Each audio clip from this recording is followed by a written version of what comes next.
Hello, welcome everyone. Native reviewers channel visit చేసినందుకు thanks. ఇంకొక కొత్త వీడియోతో ఈరోజు మీ ముందుకు వచ్చేసాం. మేము ఈరోజు ఏ విషయం గురించి మా ఒక అన్ఫిల్టర్డ్ ఒపీనియన్ని మీతో చెప్పుకోవాలని అనుకుంటున్నామనేది మీకు ఆల్రెడీ థంబ్నెయిల్ మరియు టైటిల్ చూసి తెలిసై ఉంటుంది. చార్మింగ్ స్టార్ శర్వానంద్, మాళవిక నాయర్ మరియు అభిలాష్ రెడ్డి గారి దర్శకత్వంలో వచ్చిన బైకర్ సినిమా గురించి మా ఒక అన్ఫిల్టర్డ్ ఒపీనియన్ ని మీతో పాటు షేర్ చేసుకుంటున్నాం. బైకర్ ఇది స్పోర్ట్స్ యాక్షన్ డ్రామా జానర్ లో వచ్చిన సినిమా అయ్యింది.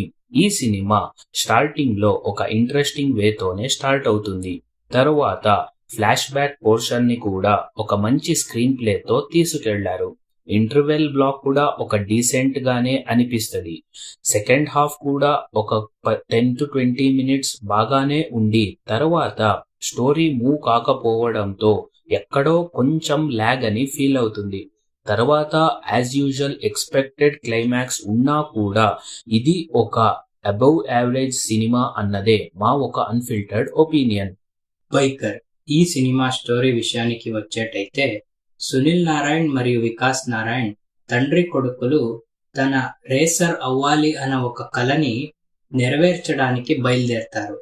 ఇక్కడ కొన్నేళ్ల తర్వాత సునీల్ నారాయణ్ వికాస్ నారాయణ్ కి చాలా బాగా ప్రాక్టీస్ చేయించి ఇంకేమి ఈ కళ నెరవేరబోతుంది అనే సమయంలో వికాస్ నారాయణ్ ఒక అమ్మాయిని ప్రేమించి ప్రెగ్నెంట్ చేసుంటాడు. అయితే ఆ అమ్మాయి తన బిడ్డ కోసం తనను రేస్ అని వదిలేయమని చెబుతుంది. కొన్నేళ్ల తర్వాత తన కొడుకు వల్ల వికాస్ నారాయణ్ మళ్లీ రేసుకి ఎందుకు వెళ్తాడు మరియు సునీల్ నారాయణ్ మరియు వికాస్ నారాయణ్ గారి కళ ఎలా నెరవేరుతుంది అన్నదే ఈ యొక్క సినిమా స్టోరీ అయి ఉంటది.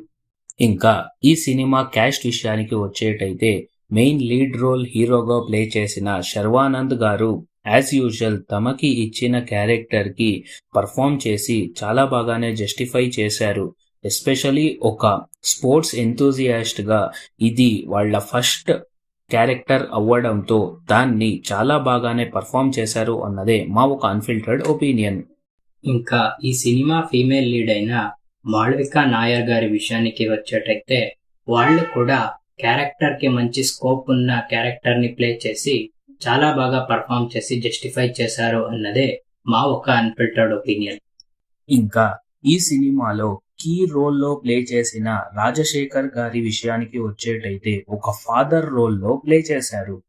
మనము చాలా రోజుల తర్వాత రాజశేఖర్ గారిని స్క్రీన్ పైన చూడడంతో ఎక్కడో వాళ్ళ యాక్టింగ్ అంతగా యాప్ట్ కాలేదు అన్నదే మా ఒక అన్ఫిల్టర్డ్ ఒపీనియన్. ఇంకా ఈ సినిమా మెయిన్ విలన్ రోల్లో ప్లే చేసిన అతుల్ కుల్కర్ణి గారు ఒక రిచ్ కార్పొరేట్ కంపెనీ ఓనర్ గా ప్లే చేసిన క్యారెక్టర్ ని చాలా బాగా పర్ఫామ్ చేసి జస్టిఫై చేశారు అన్నదే మా ఒక అన్ఫిల్టర్డ్ ఒపీనియన్. ఇంకా బ్రహ్మాజీ, శశాంక్ మరియు ఇతరులు తమకి ఇచ్చిన క్యారెక్టర్ కి పర్ఫామ్ చేసి చాలా బాగా జస్టిఫై చేశారు. ఎస్పెషలీ ఈ సినిమాలో మనం చూసుకున్నట్టయితే ఏ ఒక క్యారెక్టర్ కూడా అన్వాంటెడ్ అని అనిపించకుండా అన్ని క్యారెక్టర్స్ కి తనదే అయిన ఇంపార్టెన్స్ ఇచ్చి చాలా బాగా పర్ఫామ్ చేసి జస్టిఫై చేశారు అన్నదే మా ఒక అన్ఫిల్టర్డ్ ఒపీనియన్. సినిమా డైరెక్టర్ అయిన అభిలాష్ రెడ్డి గారి విషయానికి వచ్చేటైతే, వాళ్ళు ఒక రొటీన్ స్టోరీ తీసుకుని ఒక మంచి స్క్రీన్ ప్లేతో ఒక మంచి అవుట్పుట్ ఇచ్చారు అని చెప్పాలి. అంతేకాకుండా ఒక ఫాదర్ సన్ బాండింగ్ ని స్క్రీన్ పైన ఏముంటది చాలా బాగా చూపించి ఎగ్జిక్యూట్ చేశారు. అయితే ఎక్కడో సెకండ్ హాఫ్ లో ఒక తట్టు స్టోరీ మూవ్ అవ్వకపోవడంతో ఎక్కడో ఒక చిన్న తట్టు ఫెయిల్ అయ్యారు అన్నదే మా ఒక అన్ఫిల్టర్డ్ ఒపీనియన్. ఇంకా ఈ సినిమా మ్యూజిక్ డైరెక్టర్ అయిన గిబ్రన్ గారి విషయానికి వచ్చేటైతే, సినిమా రిలీజ్ కి ముందు రిలీజ్ అయిన సాంగ్స్ సినిమాకి అంతలా హైప్ తీసుకురాకపోయినా సినిమాలో కూడా ఎక్కడో సాంగ్స్ అంతలా కనెక్ట్ అవ్వలేదు. అయితే బీజిఎం విషయానికి వచ్చేటైతే ఒక సటల్ బీజిఎం ఉండటంతో కొన్ని చోట్ల బాగున్నా కూడా ఇంకొన్ని చోట్ల ఫెయిల్ అయ్యి ఓవరాల్ గా మ్యూజిక్ విషయానికి వచ్చేటైతే ఒక డీసెంట్ మ్యూజిక్ ని అందించారు అన్నదే మా ఒక అన్ఫిల్టర్డ్ ఒపీనియన్. ఇంకా ఈ సినిమా యాక్షన్ విషయానికి వచ్చేటైతే, ఈ సినిమాలో ఫైట్స్ అన్వాంటెడ్ అనిపించినా కూడా ఈ సినిమా బైక్ జానర్ అయ్యుండడంతో ఎక్కడో బైక్ స్టంట్స్ చాలా బాగా వర్కౌట్ అయ్యింది అన్నదే మా ఒక అన్ఫిల్టర్డ్ ఒపీనియన్.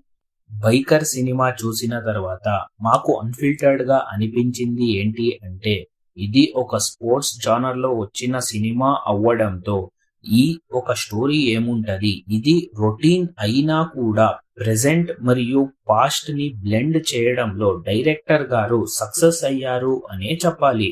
అంతేకాకుండా క్యాస్ట్ ఏముంటది, అది ప్రతి ఒక్క క్యారెక్టర్ కును అదే ఒక ఇంపార్టెన్స్ ఉండటంతో ఎక్కడో అన్వాంటెడ్ క్యారెక్టర్స్ లెస్ అయ్యి ఈ ఒక సినిమా మంచి డీసెంట్ వాచబుల్ అన్నదే మా ఒక అన్ఫిల్టర్డ్ ఒపీనియన్. సో ఇది ఈరోజు మా వీడియో అయ్యింది. మీరు ఈ సినిమా చూసినట్టయితే కమెంట్ చేయండి, మరియు ఎవరు మీ ఫ్రెండ్ వెళ్ళాలనుకుంటున్నారో వారితో షేర్ చేయండి. మా ఈ ఒక అన్ఫిల్టర్డ్ ఒపీనియన్స్ మీకు నచ్చినట్టయితే దయచేసి కమెంట్ చేయండి మరియు లైక్, షేర్, సబ్స్క్రైబ్ చేసుకోండి. లాస్ట్లో బెల్ కొట్టేది మాత్రం మర్చిపోకండి.